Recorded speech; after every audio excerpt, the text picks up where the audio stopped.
Pour étudier l'ombre portée, je vais zoomer cet objet que je viens de sélectionner.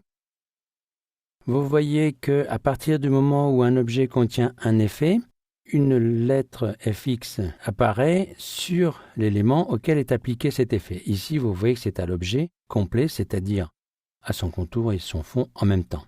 Pour modifier le réglage, je peux double-cliquer sur ce FX. Je vois apparaître la fenêtre de réglage que l'on a entrevue tout à l'heure. J'ai maintenant à portée de main les réglages de l'ombre portée. Je peux modifier l'opacité pour obtenir une ombre plus douce ou au contraire une ombre plus marquée. Par défaut, la valeur de 75% peut être modifiée. La distance constitue la position, plutôt l'étalement de l'ombre, c'est-à-dire la zone de flou que je peux augmenter ou réduire. Avec une valeur 0, j'aurai quelque chose qui entourera l'élément. Je vais revenir à une valeur juste. Vous voyez que les unités sont en millimètres. J'aurais pu, avant de lancer cette fenêtre, changer les unités pour avoir des réglages en points.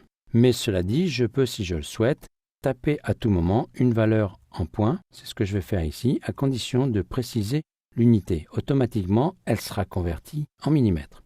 Je peux définir maintenant le décalage. On me précise que ce décalage va modifier l'option de couleur globale. Je vais masquer ceci.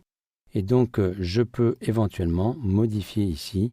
En même temps que je modifie, vous voyez que l'ombre se déplace et les valeurs de décalage sont mises à jour. Vous avez maintenant différentes options ici concernant la taille de l'ombre, c'est-à-dire la zone de flou autour de l'ombre, le grossi qui permettra d'intensifier l'ombre et le bruit qui peut s'avérer intéressant pour certains types d'impressions de manière à avoir des points imprimables.